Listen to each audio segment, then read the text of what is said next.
Hey guys, it's Ruby. Welcome back to another video. So today I thought that I would do something a little bit different, and as you can see by the title of the video, I am somebody who suffers with OCD, and I thought that I would do a video explaining my struggles and just how I deal with it and things like that, like how it's affected me so far and all of that stuff.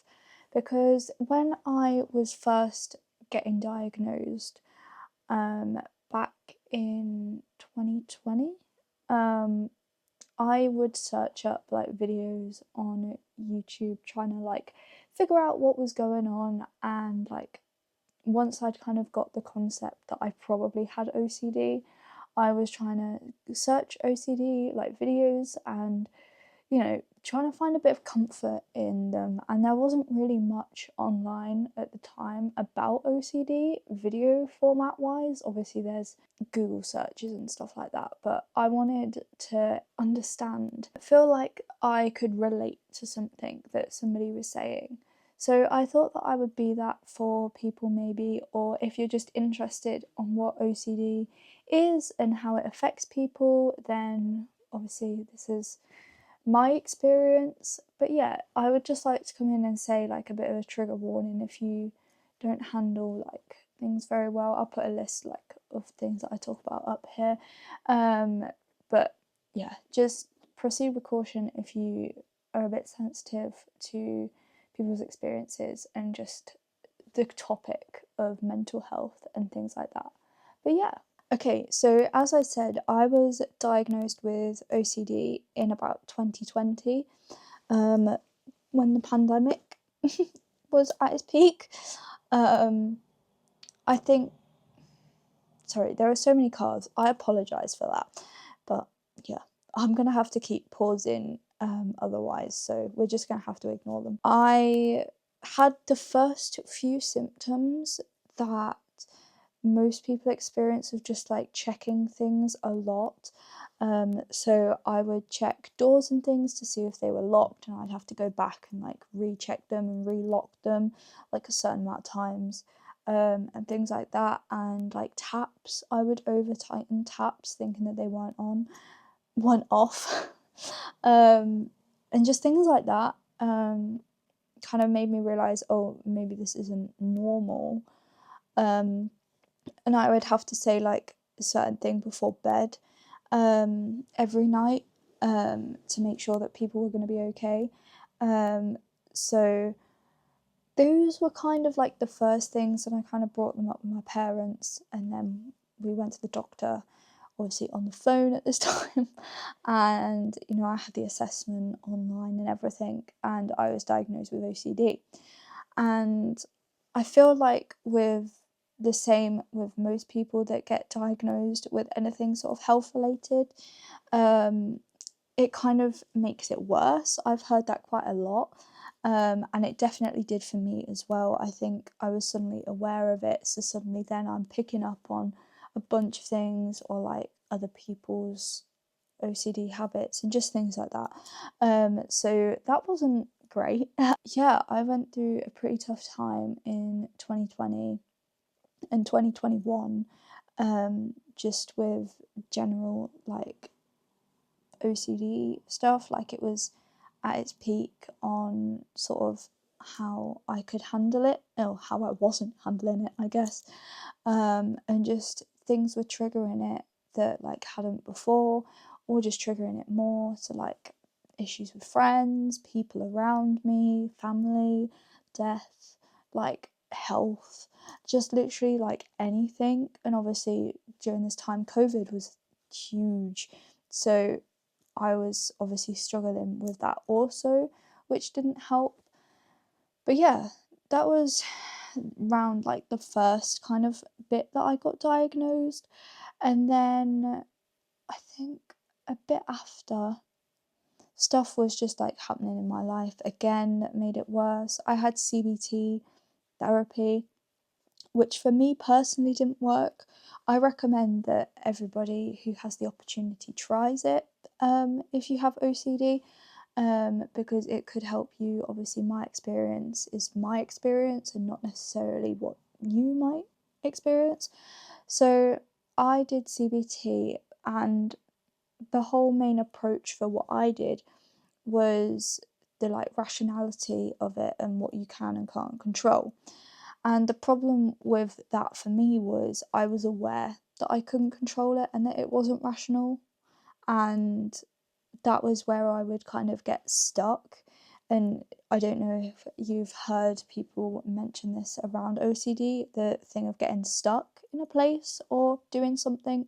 So, where you're just constantly having to do the compulsion and you're not physically able to like get out of that because it will cause you so much anxiety. So, um, I would always have the fights within myself about whether like I knew that it was irrational and that me doing this physical compulsion would not prevent or like whatever help this like real world scenario.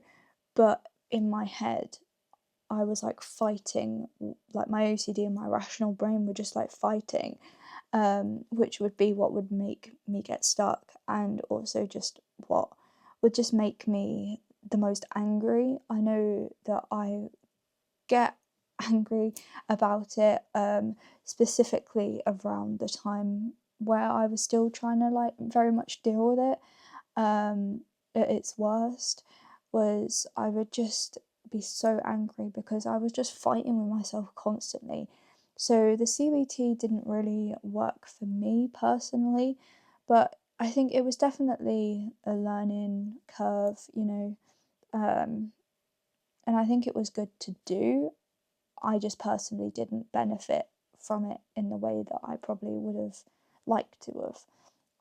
Um, but yeah, that was that. And then around a similar sort of time, this is kind of where the sort of main trigger warnings come in, because I think a lot of my like physical other like health struggles. I know that I struggled with an eating disorder, um, and anorexia around that time as well because of my OCD. So it was like kind of a mixture of like what was going on inside of me in the sense of what was happening. So part of it was OCD, and then I think it was kind of also just linked to like general anorexia sort of like views. Um, so I really struggled with that. And I kind of had my brain sort of telling me like a bunch of stuff, and I would do it kind of compulsively because of my OCD. I think it was definitely like a situation of like two things combined together, like it wasn't more so one than the other. Um, I think they kind of just went like hand in hand, which didn't help.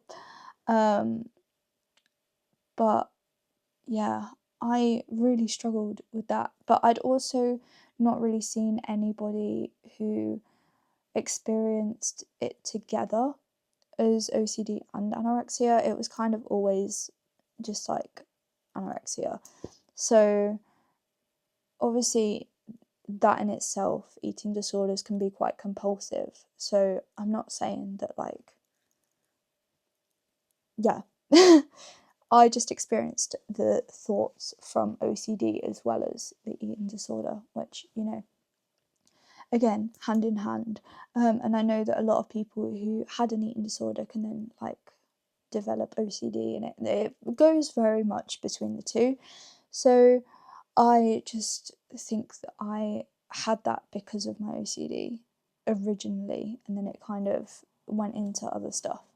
Um, and if anybody would like a full story time on that, I know that it's quite a sensitive topic, and it's quite a vulnerable thing for me to share as well, as is this. Um, but yeah, I feel like if I can help somebody, then that would be really just validating for me and kind of nice, because you know, people struggle, and, you know, I wish I had things when I was going through it. I did actually used to watch Ro Mitchell. If anybody is struggling, her videos are so helpful, and she still does videos, and she was definitely one person that was like really pushing me through at the time. So yeah, thanks.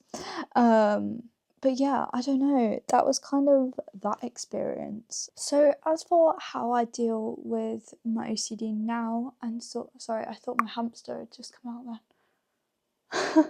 then. As for how I deal with my OCD now and sort of my experiences now, it's usually pretty day to day. So I have specific compulsions that I kind of do in every scenario. So I do still check the door, maybe not as much if I'm like okay, but I do at least check it a couple of times. My number is 4, so I do things 4 times.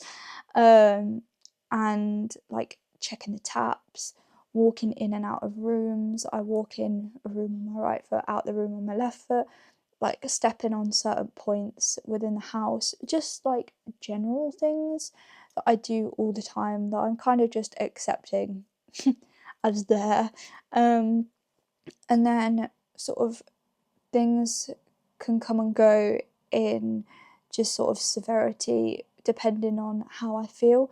So sometimes when I drive, because I'm a little bit anxious, especially if it's to like a new place, I can be a bit, I know that one of my big things is not thinking that thinking that my handbrake isn't down, so I will like repeatedly check, even though that I can see on my dash that the light isn't on for my handbrake, and I know that I've put it down. I will still check it like multiple times, and if I've got somebody in the car, I will say my handbrake is definitely down, yes, and like just things like that. And yeah, like if I have assignments due at uni, it can pique my OCD a bit. Or if I'm just generally more anxious or sad, I know that that can also affect it. If I'm particularly depressed, at a certain point, going through like a depressive time, then I can potentially like have worse OCD because I'm in more of like a vulnerable mental state, and I don't really have the mental like force against the OCD, if that makes sense. A lot of it is just a constant battle basically, which isn't great. Obviously there's like options for what you can do to like manage OCD depending on the severity and things like that. But I take fluoxetine for depression, and it also has OCD benefits. So I think that it has definitely calmed my OCD down a little bit, just so that it's more manageable. And again, I only get the bad flare ups of it when I'm stressed or like going through other things. So my day to day OCD isn't as bad as what it used to be, which is good.